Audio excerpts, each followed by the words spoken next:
بدرو کا بدلہ۔ رات کے سنوٹے میں اسپتال کا کمرہ خوفناک خاموشی سے بھرا ہوا تھا۔ سواتی کے شوہر راج کئی دنوں سے کوما میں تھے۔ شادی کو ابھی 8 دن بھی نہ گزرے تھے کہ یہ حادثہ پیش آ گیا۔ سواتی کی آنکھوں سے آنسو بہہ رہے تھے اور وہ بار بار خدا سے اپنے شوہر کی زندگی کی دعا مانگ رہی تھی۔ راج کی ماں سامیدہ غصے اور دکھ کے ملے جلے جذبات میں بہو کو الزام دیتی رہی۔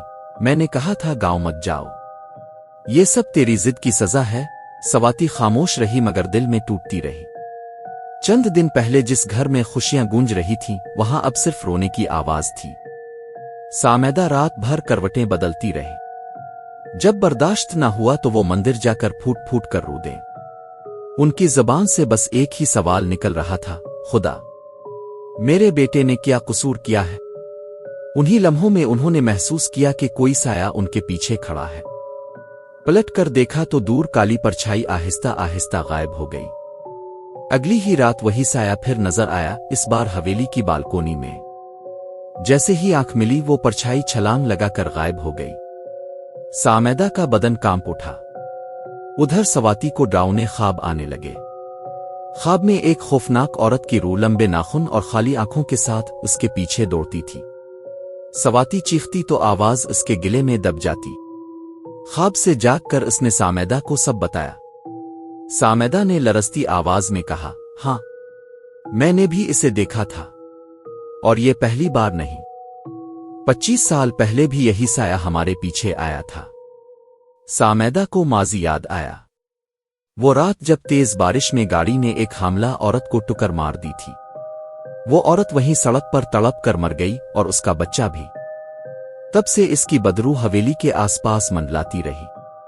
ایک بابا نے انہیں خبردار کیا تھا، یہ روح انصاف چاہتی ہے، اور جب تک بدلہ نہ لے تمہیں سکون نہیں ملے گا۔ وقت گزرتا گیا مگر بدرو کا قہر کم نہ ہوا۔ ایک دن حویلی کے باہر لگا پرانا آم کا درخت اچانک ٹوٹ کر گرا اور سامیدہ کے شوہر کو کچل ڈالا۔ وہ موقع پر ہی مر گئے۔ سامیدہ کے دل میں یہ بات بیٹھ گئی کہ یہ حادثہ نہیں بدرو کا وار تھا۔ اب وہی سایہ دوبارہ لوٹ آیا تھا اور اس بار نشانہ سواتی اور اس کا شوہر تھا۔ سامیدہ نے آخرکار ہمت کر کے بابا کو یاد کیا، لیکن روح اب پہلے سے کہیں زیادہ طاقتور تھی۔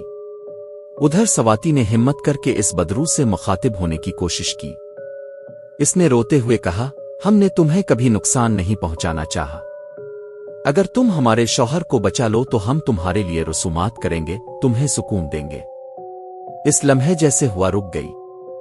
اسپتال کے کمرے میں اچانک راج نے آنکھیں کھولیں۔ دل کی دھڑکن پھر سے بحال ہو گئی۔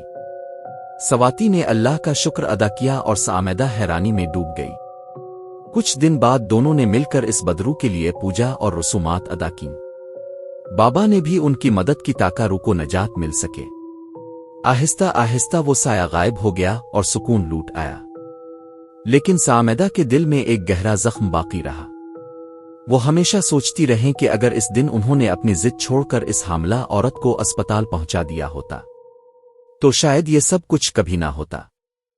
کہانی یہیں ختم ہوتی ہے، لیکن سوال یہ ہے، کیا واقعی ایک ہی حادثہ صرف حادثہ ہوتا ہے؟ کبھی کبھی وہ بدرو کی شکل میں نسلوں تک پیچھا کرتا رہتا ہے۔